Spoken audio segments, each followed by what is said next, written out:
Hello po! Welcome po ulit dito sa aking channel. At magandang araw po sa ating lahat. Ngayong araw na to ay magluluto po ako ng isang panghimagas. Ang tawag po dito ay ginataan na gabi. At ito na po ang ating mga sangkap na kakailanganin. Unang-una, gagamit po tayo nitong gabi. Tapos gagamit din po tayo ng brown sugar. Tsaka isang lata ng gata. 3 ingredients lang po pala ang kakailanganin natin sa recipe na to. Tara na at babalatan natin to.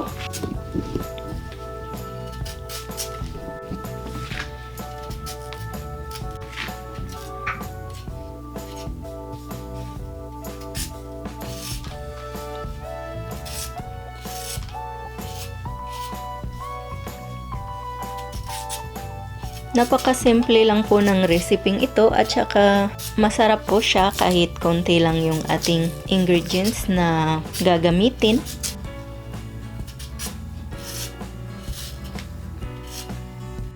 Babalatan po natin lahat to at pagkatapos ay hihiwain natin siya ng maliliit.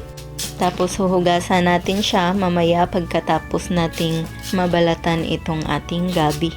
Pwede rin po palang gawin nyo to sa kamuting kahoy.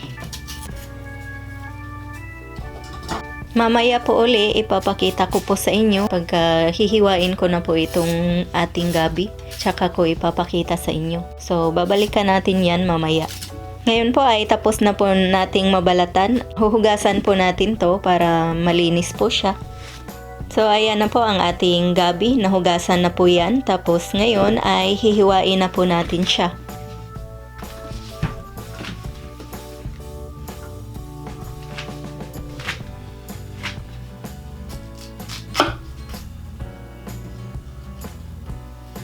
Hahatiin lang po pala natin sa 3 piraso itong isang buong gabi.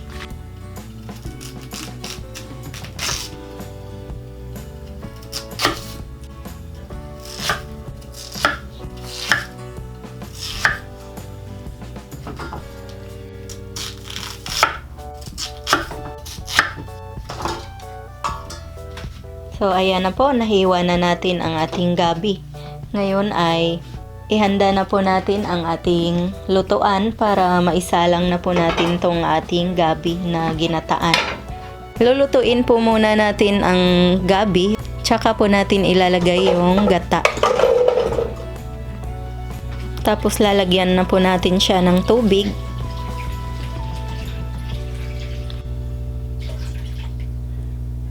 Ito-turn on na po natin ang ating stove.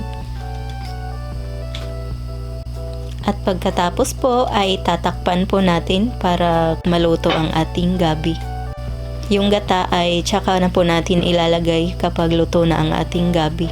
Babalikan po natin to pagkalipas ng 30 minutes. I-check na po natin kung luto na ang ating gabi.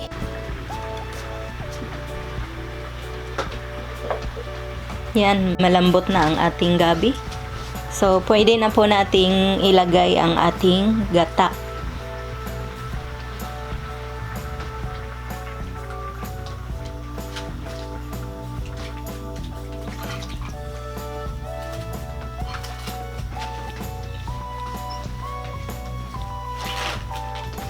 Tapos, hahaluin po natin.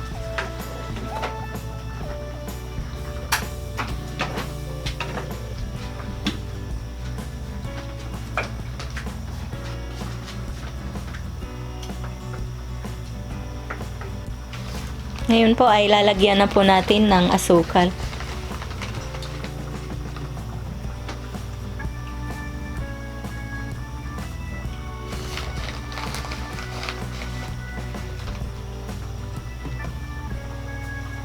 Lalagyan po natin ng mga 1 cup na asukal ang ating gabi na ginataan.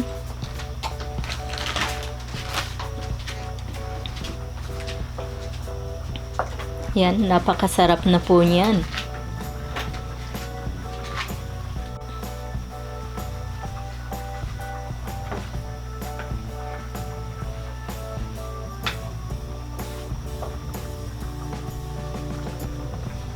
Pwede nyo rin po pala itong gawin sa saging kung may saging po kayo na saba.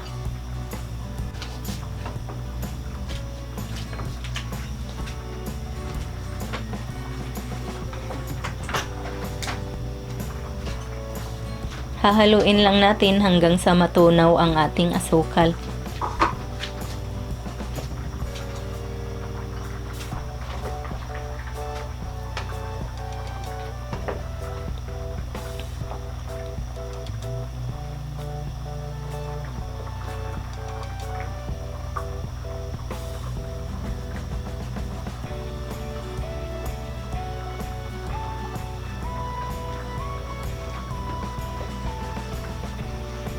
Ngayon po ay tatakpan po muna natin ng mga 5 minutes para ma-spread po yung lasa. Tapos babalikan po natin yan mamaya pagkalipas ng 5 minutes. Ngayon po ay i-check na po natin ang ating gabi. So ayan na po, luto na ang ating ginataang gabi. Papatayin na po natin ang apoy para ma-serve na po natin ang ating ginataang gabi.